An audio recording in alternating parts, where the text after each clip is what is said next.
तो हमने fifth question भी कर लिया, find distance of the point थी from the line.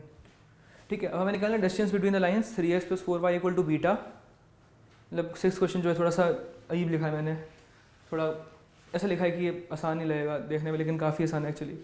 Find the distance between the lines 3x + 4y equal to beta and 3x + 4y equal to beta -15 where beta is a real number, beta belongs to the set of real numbers, beta belongs to R. ठीक है, तो आसान ही है, देखते हैं कैसे करेंगे। हमारे पास दो पैरेलल लाइन्स हैं, उनके बीच में डिस्टेंस निकालना है। ठीक है, तो सिंपल होता है। पैरेलल लाइन्स का डिस्टेंस क्या होता है, बीच का डिस्टेंस क्या होता है? तो पहले दो पैरेलल लाइन्स बनाते हैं एक बार। आंसर 6। ठीक है, ये पहली पैरेलल लाइन, ये दूसरी पैरेलल लाइन। पैरेलल है यार ये, ठीक है ना, मतलब बीटी मत देना, ये पैरेलल है, ये अच्छे लग नहीं होगी पैरेलल, लेकिन ये पैरेलल है दोनों। ठीक है, ठीक है, तो इनके बीच का हमें डिस्टेंस निकालना है। तो इनके बीच का डिस्टेंस क्या होता है? जो परपेंडिकुलर डिस्टेंस होता है। ठीक है, तो ये निकालेंगे कैसे, सोचो।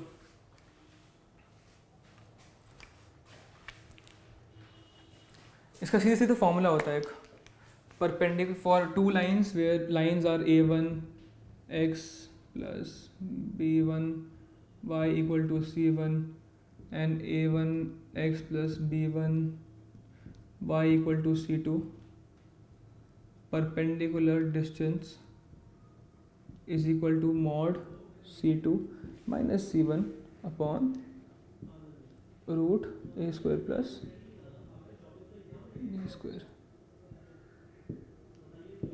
ठीक है, ये डायरेक्ट फॉर्मूला होता है, परपेंडिकुलर डिस्टेंस ये चीज़ होती है। ठीक है, तो कुछ नहीं करना, कैसे निकालेंगे देखो।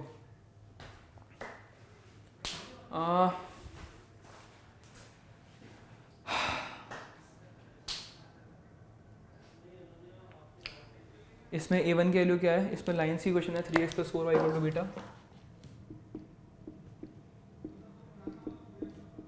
और 3x + 4y equal to beta -15। c1 है यहाँ पे माइनस बीटा, c2 है यहाँ पे बीटा + 15 माइनस बीटा + 15। ठीक है, तो mod c1 - c2 is equal to minus beta plus beta -15 का mod, which is nothing else than -15 का मॉड। मॉडुलस फंक्शन पता है ना क्या होता है? मॉडुलस फंक्शन सिंपल फंक्शन है। मॉडुलस फंक्शन का इनपुट कुछ भी डालो, you put in any number, any real number in the modulus function, any real number, not any number, any real number in the modulus function, it will return you the absolute value of that real number.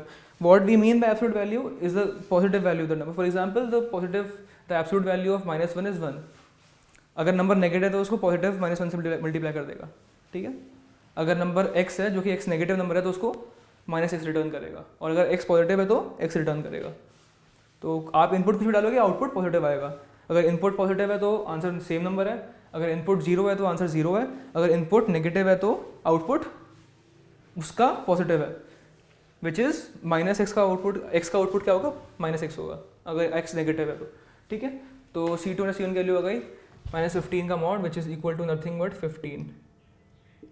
ठीक है, तो c2 और c1 पता है, a1 square + b1 square कितना हो गया? a1 square plus b1 square equal to 4 square + 3 square which is equal to 25 which is equal to 5 square. ठीक है, तो इसका रूट कितना हो गया? इसका root √5 square is equal to 5। तो c1 - c2 upon a square + b square कितना हो गया? 15/5 which is equal to perpendicular distance is equal to 15/5 equal to 3। Simple था। ठीक है, तो अब आगे और क्वेश्चन करेंगे, आगे थोड़े डिफिकल्ट क्वेश्चंस लेंगे अब, और हमने काफ़ी बेसिक क्वेश्चन कर लिए, अब थोड़े डिफिकल्ट क्वेश्चन लेंगे। इमेज निकालेंगे हम लोग, डिस्टेंस निकालेंगे of a line, distance of a एक पॉइंट होगा, फिर हमें डिस्टेंस निकालना होगा लाइन का उस पॉइंट से अलॉन्ग ए पर्टिकुलर एंगल। ठीक है ना, तो ये सिंपल क्वेश्चन कर लिए हमने, बेसिक्स देख लिए। तो हमें बेसिक क्वेश्चन कोई देगा अगर बोर्ड्स में या फिर जेईई मेंस या जेईई एडवांस में, तो हम बेसिक क्वेश्चन बहुत आराम से सॉल्व कर लेंगे। ठीक है ना, तो बेसिक सबसे ज़्यादा ज़रूरी होता है। अगर आपको पॉइंट का स्लोप निकालना आता हो, एक लाइन का स्लोप निकालना आता हो, अगर आपको कोलिनियरिटी प्रूफ करनी आती हो या कोलिनियरिटी के क्वेश्चन सॉल्व करने आते हो, अगर आपको क्वेश्चन निकालनी आती हो लाइन्स की, अगर डिस्टेंस निकालने आते हो, आपको distance between a point and line, distance between two lines, ठीक है, ये सब आता हो तो आप फिर रेडी हो नेक्स्ट स्टेप के लिए, विच इज़ डिफिकल्ट क्वेश्चन, ठीक है। तो ऐसे ही आगे कंटिन्यू करते हैं, ठीक है।